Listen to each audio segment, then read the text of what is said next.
Hello hi guys, welcome back to your own academy Abhi academy. दोस्तों हम पढ़ेंगे BA first year की संस्कृत, क्योंकि कुछ साथियों की डिमांड्स आ रही थी कि बीए फर्स्ट ईयर के लिए संस्कृत की क्लासेस प्रोवाइड कराई जाएं। ठीक है फ्रेंड्स, तो बीए फर्स्ट ईयर की संस्कृत को हम यहाँ पर पढ़ेंगे।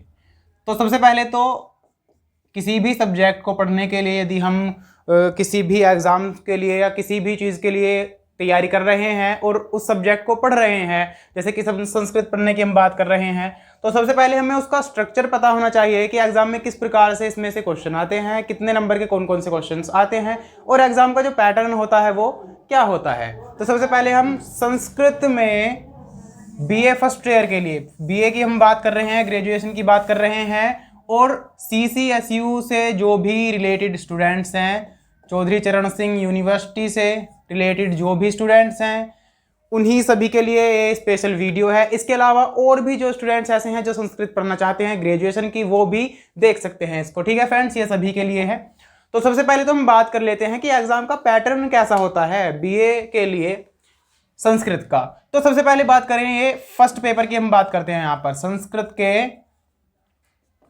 फर्स्ट पेपर की बात करेंगे, दो पार्ट में होता है, फर्स्ट और सेकंड। तो फर्स्ट पेपर की इस वीडियो में बात करते हैं। फर्स्ट पेपर में जो है हमारे पास किस प्रकार के क्वेश्चंस आते हैं। सबसे पहले तो हम देखेंगे एक ए, ब, से, द और ई, इस प्रकार से क्वेश्चंस दे के रखते हैं। ठीक है फ्रेंड्स, जैसे ABCD E, इसी प्रकार से ए, ब, से, द, ई, इस प्रकार से हमारे पास क्वेश्चंस आते हैं। ठीक है फ्रेंड्स, अब ए में क्या होता है, जो पार्ट होता है पहला, सबसे पहले तो ये समझ लें कि 5 पार्ट्स हैं इसके, ए, ब, से, द, ई, पांचों ही करने अनिवार्य हैं, लेकिन पांचों में अलग अलग उसी के हिसाब से छूट देकर रखता है। तो ए जो पार्ट है उसमें, इसमें क्या है, हम यहाँ पर एग्जाम का जो भी सिलेबस है उसके साथ साथ मार्किंग स्कीम को भी समझेंगे कि किस प्रकार से मार्क्स दिए जाते हैं। ठीक है फ्रेंड्स, तो ए में जो होता है लगभग हमारे पास 10 क्वेश्चन आते हैं, 10 क्वेश्चन आएंगे, वो भी लघु उत्तरीय, लघु उत्तरीय प्रश्न आएंगे 10, लगभग 2-2 नंबर के। ठीक है फ्रेंड्स, तो 20 नंबर के क्वेश्चंस हमारे पास ये हो जाते हैं। ठीक है, अब इसके अलावा कभी कभी यहाँ पर चेंज भी कर देता है। चेंज क्या कर देता है, चेंज ऐसा हो जाता है कि भाई सिर्फ 5 क्वेश्चंस आ गए, सिर्फ 5 क्वेश्चंस आ गए और 4-4 नंबर के आ गए, तो 5 चौक 20 नंबर के हो जाते हैं इस प्रकार से। ठीक है, लेकिन ज्यादातर जो है सिर्फ यही होगा कि 10 क्वेश्चंस 2-2 नंबर के 20 नंबर के क्वेश्चंस हो गए। अब वो क्वेश्चंस कहां से आएंगे, क्वेश्चंस आते हैं संस्कृत के साहित्य से। इसके अलावा रघुवंश महाकाव्य है हमारे पास, और एक महाकाव्य है कुमार संभवम, उससे। तो इन दोनों काव्यों, महाकाव्यों से, और जो संस्कृत का इतिहास है संस्कृत साहित्य का, उससे हमारे पास ये प्रश्न पूछे जाते हैं। ठीक है फ्रेंड्स, लघु उत्तरीय होते हैं, लगभग 20 से 30 शब्दों में इनका आंसर देना होता है, कम या ज्यादा भी हो जाते हैं। ठीक है फ्रेंड्स, अब बै की बात कर लेते हैं। बै में क्या होता है, तो भाई बै और से लगभग दोनों क्वेश्चन सेम ही होते हैं। इनमें क्या होता है, 2-2 हमारे पास श्लोक आएंगे, रघुवंश महाकाव्य से और कुमार संभवम से 2-2 श्लोक आएंगे, 2 श्लोक इसमें आएंगे, 2 श्लोक इसमें आएंगे, अलग अलग ले लेते हैं। सेम ही क्वेश्चन है वैसे, बै भी और से भी, तो 2 श्लोक आएंगे जिनका हमें हिंदी में अनुवाद करना है प्रसंग और संदर्भ के साथ, संदर्भ सहित अनुवाद करना है इसका हिंदी में। तो कितने नंबर का होगा, ये होगा हमारा 7.5 नंबर का, यानी कि 2 में से सिर्फ एक ही श्लोक करना है और 7.5 नंबर का होगा। तो कितने नंबर हो गए, 7.5 नंबर हो गए इसके। इसी प्रकार से जो से है, इसमें भी 2 श्लोक देकर रखेगा, बै और से दोनों सेम ही क्वेश्चन है। ठीक है फ्रेंड्स, कुमार संभवम और रघुवंश काव्य, इसमें से ही श्लोक आएंगे, तो इसमें भी एक ही श्लोक करना होता है, एक श्लोक करना होगा 7.5 नंबर का। ठीक है फ्रेंड्स, तो 7.5 नंबर हो गए यहाँ पर श्लोक के। ठीक है, अब उसके बाद क्या आया, उसके बाद आता है हमारे पास क्वेश्चन द। अब द और ई भी थोड़े सेम ही है, जैसे यहां पर हमने बै और से देखे, उसी प्रकार से द और ई है।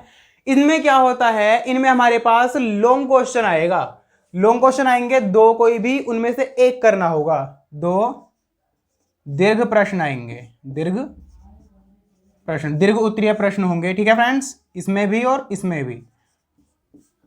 अब हमें करना क्या है, एक एक प्रश्न ही करना है, सिर्फ 2-2 प्रश्न है, करना एक एक ही है, सिर्फ एक ही इसमें करना है, 7.5 नंबर का हो गया। एक ही इसमें करना है, ये भी 7.5 नंबर का हो गया। ठीक है फ्रेंड्स, तो 7.5 नंबर यहाँ पर हमारे पास हो गए हैं। ठीक है फ्रेंड्स, इस प्रकार से हमारे जो पेपर है, फर्स्ट पेपर है, वो कंप्लीट हो गया है। अब क्वेश्चंस कहाँ कहाँ से आएंगे ये देख लेते हैं। तो जो दय में क्वेश्चन आएंगे, दीर्घ प्रश्न आएंगे, वो आएंगे हमारे जो महाकाव्य है ना, रघुवंश काव्य और कुमार संभवम, इसी में से हमारे पास लॉन्ग क्वेश्चन पूछे जाएंगे। जैसे कुछ भी पूछ सकता है, किसी भी सर्ग की व्याख्या पूछ सकता है हिंदी में, या फिर उससे रिलेटेड कुछ भी पूछ सकता है, प्रश्न पूछ सकता है। और ई वाले में क्या पूछेगा, ई वाले में पूछेगा कि संस्कृत साहित्य का कुछ भी प्रश्न पूछ सकता है कि भाई कुछ ऐसे क्वेश्चन आ सकता है कि आख्यायिका और नाटक में अंतर बताओ, या आख्यायिका और कथा में अंतर बताओ, संस्कृत साहित्य के अकॉर्डिंग, संस्कृत साहित्य के अनुसार बताना है। ठीक है फ्रेंड्स, इसके अलावा कुछ और भी पूछ सकता है, जैसे कि संस्कृत का जो साहित्य है उसका उद्भव कहां से कहां तक माना जाता है, उसका हमें अपने शब्दों में वर्णन करना होता है। ठीक है फ्रेंड्स, तो इस प्रकार के लॉन्ग क्वेश्चंस पूछे जाते हैं। अब देख लेते हैं कितने नंबर हो गए हमारे पास। तो 20 तो ये हो गए, 7.5, 7.5, 7.5, 7.5, तो 7 चौक 28, 29, 30, 30 और 20, 50 नंबर। तो 50 नंबर हमारे पास टोटल यहाँ पर हो जाते हैं। ठीक है फ्रेंड्स, तो 50 नंबर का वो हमारे पास ये पेपर आता है और इस प्रकार से होते हैं। बड़ा ही इजी पेपर आने वाला है, कुछ भी हार्ड नहीं होता है। बस परेशानी जो होती है वो ये होती है कि हमारे पास सही स्टफ नहीं मिल पाता है, सही हमें स्टडी मटेरियल नहीं मिल पाता है। तो तैयार हो जाइए अभी एकेडमी से अपना स्टडी मटेरियल लेने के लिए और अपनी प्रिपरेशन को और भी बेटर करने के लिए। ठीक है फ्रेंड्स, क्योंकि ये जो 10 क्वेश्चंस हैं इनको भी मैं आपके सामने लेकर आने वाला हूं, इंपॉर्टेंट क्वेश्चंस हैं जो। ठीक है फ्रेंड्स, और जो ये श्लोक हैं, जो इंपॉर्टेंट श्लोक्स हैं हमारे पास, उनकी हिंदी में अनुवाद और संदर्भ प्रसंग, ये सभी मैं आपके सामने डिस्कस करने वाला हूं। और दीर्घ उत्तरीय जो प्रश्न हैं, इंपॉर्टेंट हैं, जो प्रीवियस एग्जाम्स में आए हुए हैं, उनको भी आपके सामने सॉल्व कराने वाला हूं। ठीक है फ्रेंड्स, तो और भी ज्यादा स्ट्रॉन्ग हमारी प्रिपरेशन संस्कृत के लिए हो जाएगी। तो ये तो हो गया हमारा संस्कृत फर्स्ट पेपर के लिए। सेकंड पेपर के लिए भी जो मटेरियल होगा वो आपको यहाँ पर मिल जाएगा। ठीक है फ्रेंड्स, तो तैयार हो जाइए संस्कृत की प्रिपरेशन को और भी मजबूत करने के लिए, और भी अच्छे से उसको पढ़ने के लिए। ठीक है फ्रेंड्स, यदि अभी तक चैनल को सब्सक्राइब नहीं किया है तो प्लीज जल्दी से यार कर दो, क्योंकि बहुत ज्यादा मेहनत लग रही है आपके सामने ये सारी चीजें लाने के लिए, स्टडी मटेरियल ढूंढ कर लाने के लिए। बहुत सारी बुक्स में से छांटना पड़ता है, निकालना पड़ता है, पुराने एग्जाम्स में से इंपॉर्टेंट टॉपिक्स को देखना पड़ता है, उसके बाद ये सारी चीजें आपके सामने आती हैं। ठीक है फ्रेंड्स, तो प्लीज इस मेहनत के लिए सब्सक्राइब कर दो, चैनल को शेयर कर दो, और जो भी आपके पास आपके फ्रेंड्स हैं उन सभी के पास हमारे चैनल को शेयर कर दो। ठीक है फ्रेंड्स, और कमेंट करना ना भूलें।